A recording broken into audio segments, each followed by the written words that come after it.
Carved out of the rural Kansas countryside, Middle Creek meanders quietly through Lynn County, just east of Lacine.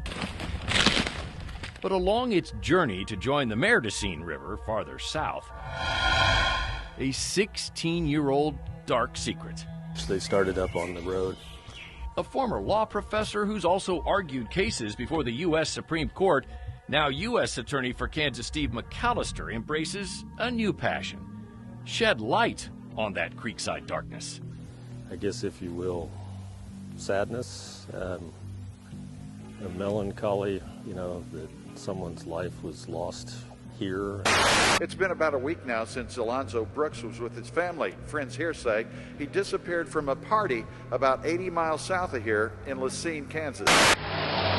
April 3rd, 2004, 23-year-old Alonzo Brooks hops in a car with a friend and heads from the Gardner area to a rented farmhouse outside Lacine.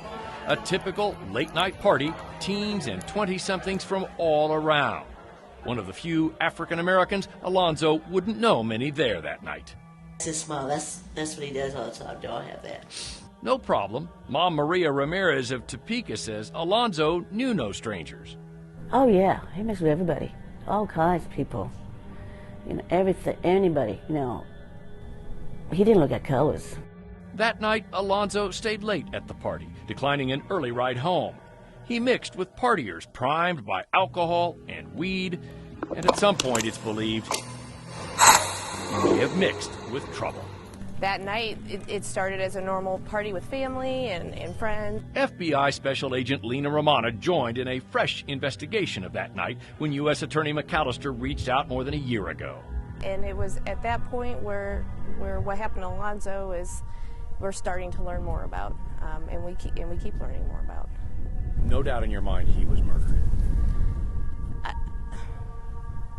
Something happened to Alonzo that night. Something happened to him, and somebody, my guess is plural, somebodies, know what happened.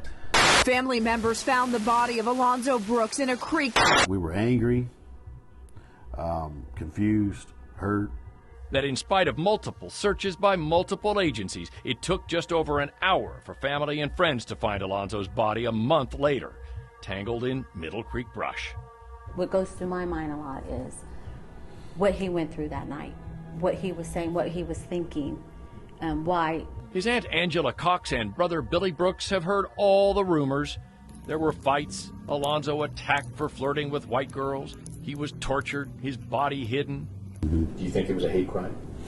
Yes. Yes. You believe that? Yes. Mm-hmm. He's the only one of color who never came home. Everybody else went home. Local and state investigators came up empty-handed.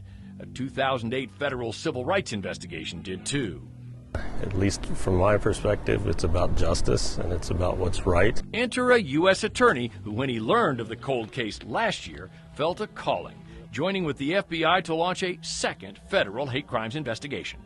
I take it this is kind of personal for you now.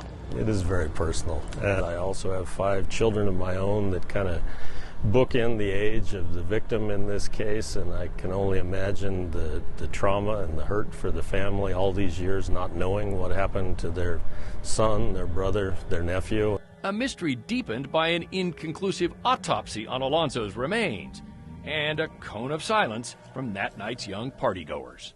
Maybe they were scared 16 years ago to talk to the police, or they didn't really know back then what happened was wrong, and as they grow, as they have their families, they know that what they may have seen is just a little piece of a puzzle.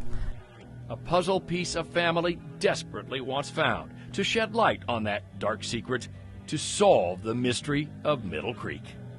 Nobody just disappears. Right. Somebody knows what happened. I just want to know, what happened to my son and my wife? Because it's been too long.